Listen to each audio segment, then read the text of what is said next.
नमस्ते प्रणाम। हम चैत नवरात्रि का गीत गा रहे हैं, आप लोग ज़रूर सपोर्ट करिएगा।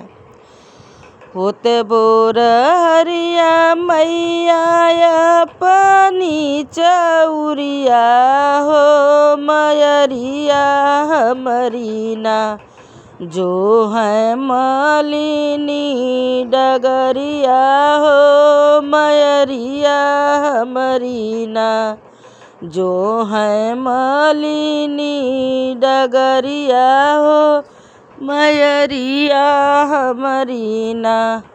चुनी चुनी फूलवा से बरनी डेलरिया हो मलिनिया हमारी ना। देवी माई के दुआरिया हो मलिनिया हमारी ना। देवी माई के दुआरिया हो मलिनिया हमारी ना। बेला गुलाब जूही चंपा चमेली हो कवन फुलवाना।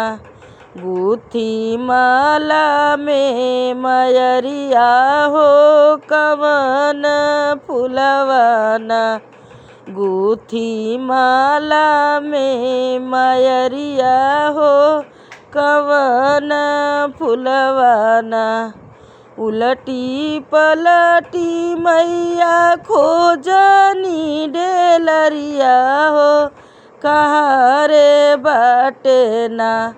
मालिन अड़उल के हरवा हो कहाँ रे बाटे ना। गरबा में डाले मालिन अड़उल के फुलवा हो कि बिहती बोलना।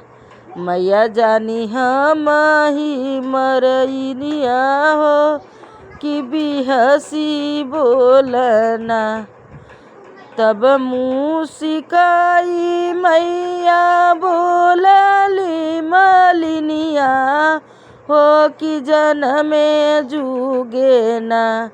हमरे बूझबू मयरिया हो कि जनमे बूझे ना। हमके जनबू मयरिया हो कि जनमे जुगे ना। धन्यवाद।